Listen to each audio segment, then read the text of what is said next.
Hey, everybody, and welcome to Fresh Light into our Bible study tonight as we continue our study in the Old Testament.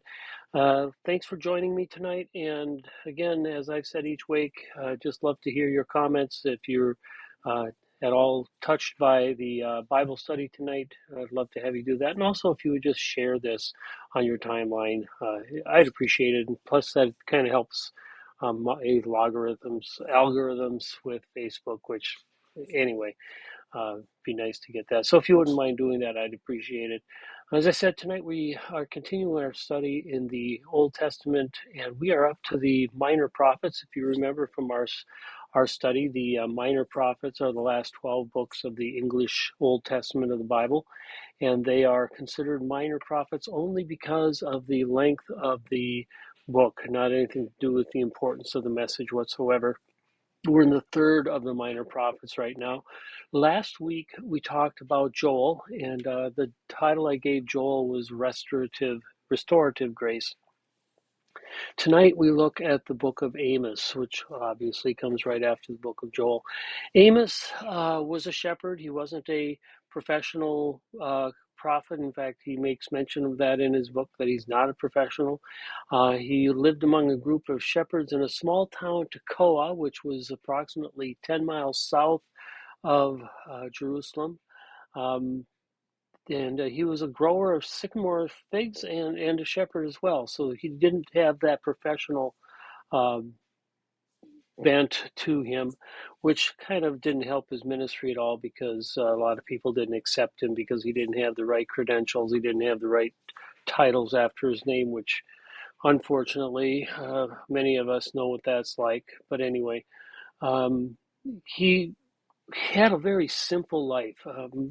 He was not um, as expressive, and he didn't have the same, uh, well, partially because of the title, he didn't have the same clout that some of the other um, prophets did. But because of that, it kind of made him more of a person that the oppressed would listen to and the simple folk would listen to.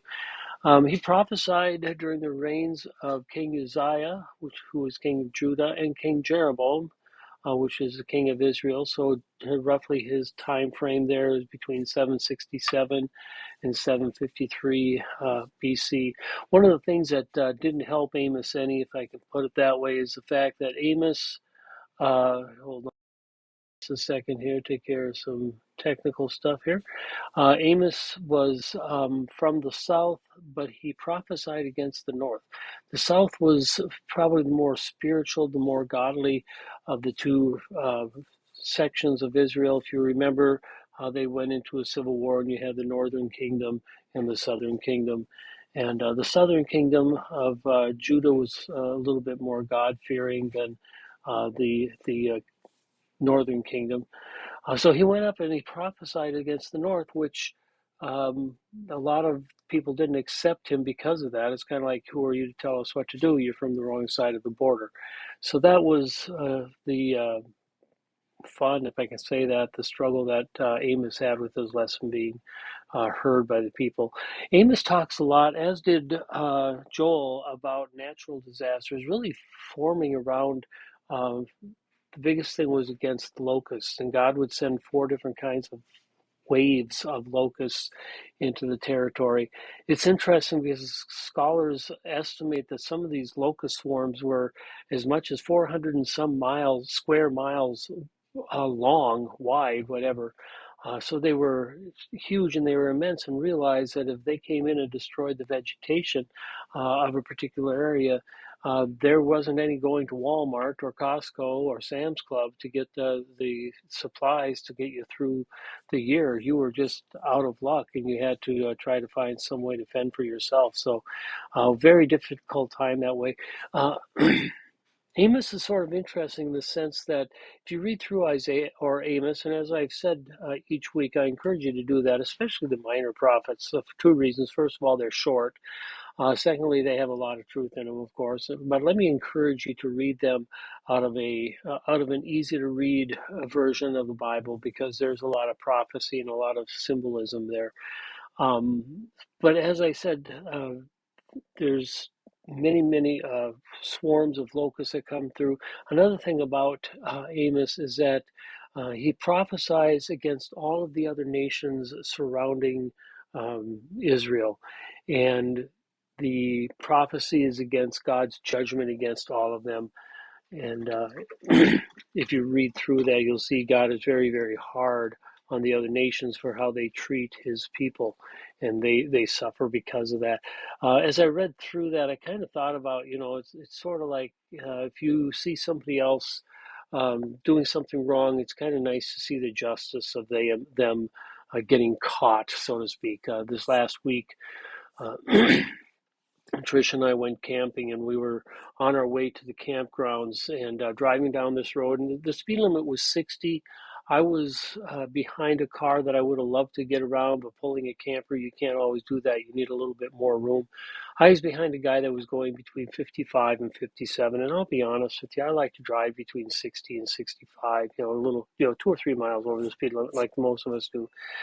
And so I'm driving along, and this car comes flying around me on a double yellow line, and there was oncoming traffic. And I think he thought that I was the only person, that I was the one holding up traffic because there was a line behind us because of the guy in front of me.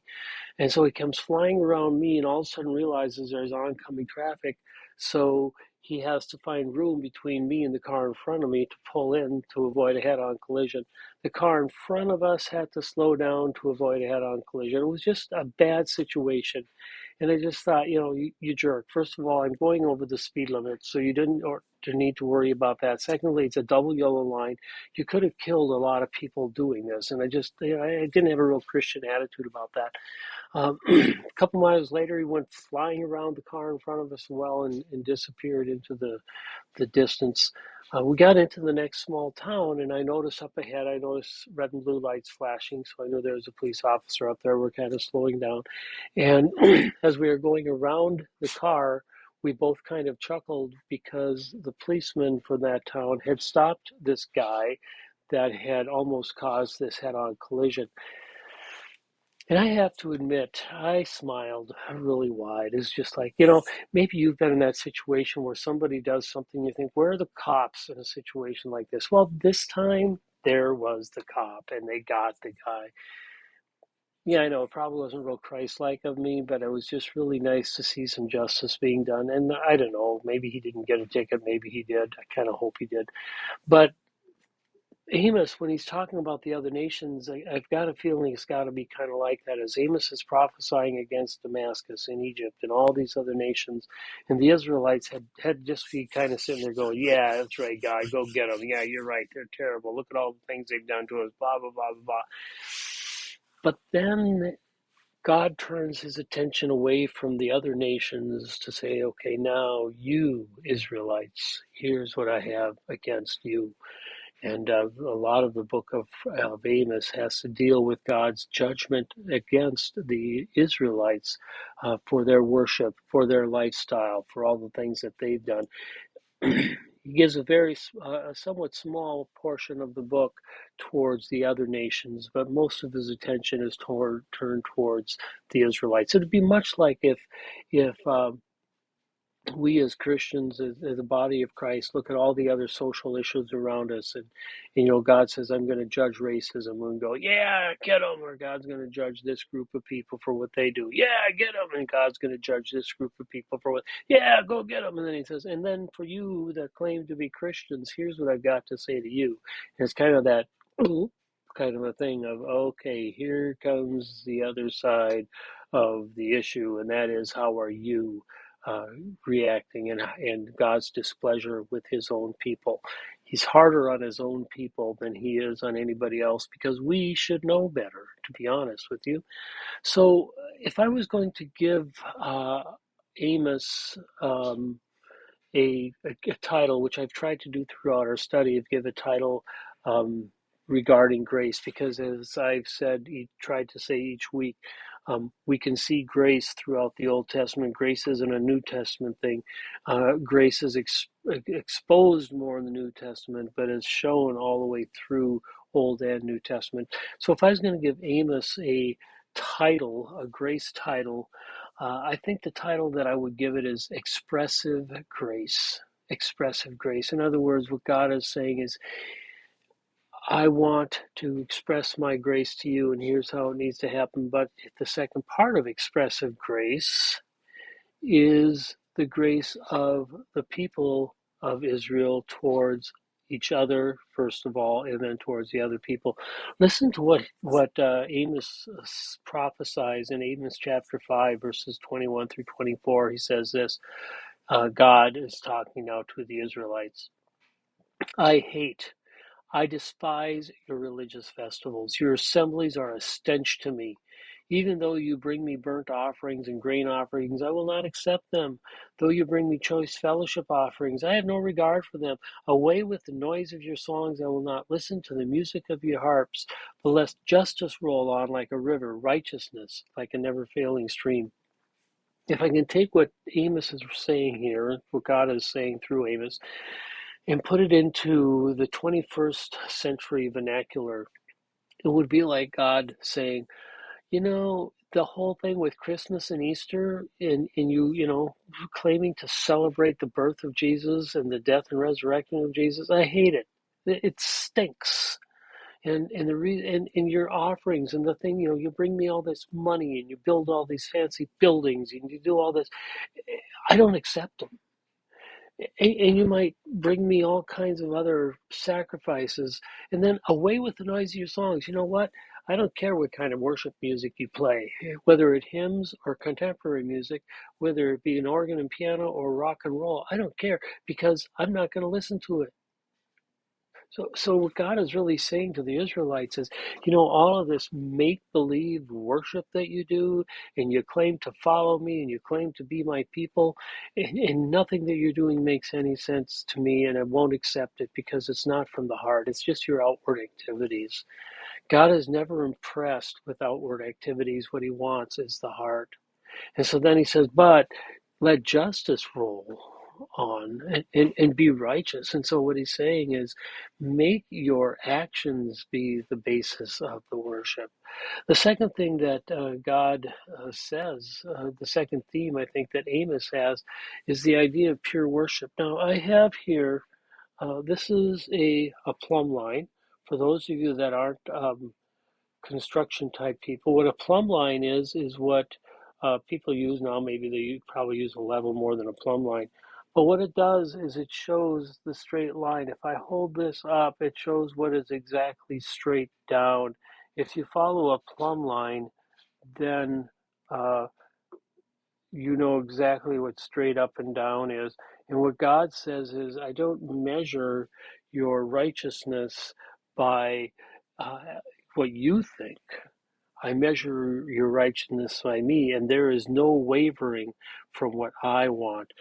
See, what the Israelites were doing is they were measuring their righteousness. If they used this ruler, now if I were to ask you to measure something with this ruler, you'd probably laugh at me because this ruler is worthless. But if we were going to measure up and down, straight up and down with a plumb line, then we'd know exactly what it was. And this is what God is saying to the Israelites. It's what God is saying to us, is that we are to be straight on with him. I don't measure my righteousness by if I'm better than this people group or that people group. I don't measure my righteousness by if I've gone to church or if I've been baptized or I've done all the other religious things. I don't measure my righteousness by if I believe in that Jesus rose from the dead. That's not my righteousness. My righteousness is shown through my lifestyle. And that's what God is saying, is follow after me.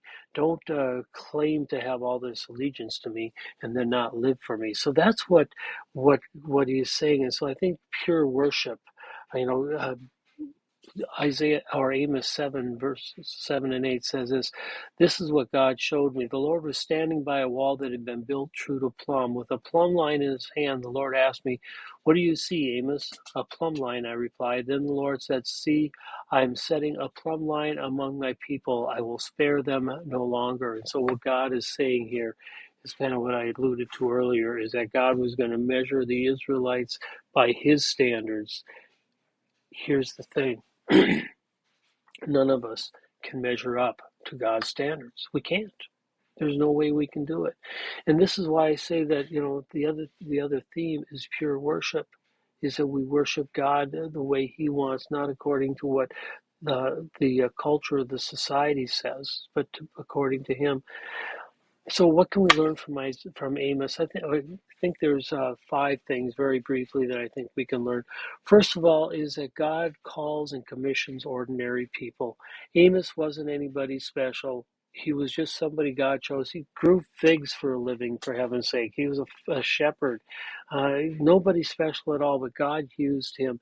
It doesn't matter what your education level is. It doesn't matter what kind of training you've had. God can use you. In fact, not only can God use you, but He wants to use you. And so don't let the idea that you aren't trained in a certain way stop you from being somebody God can use.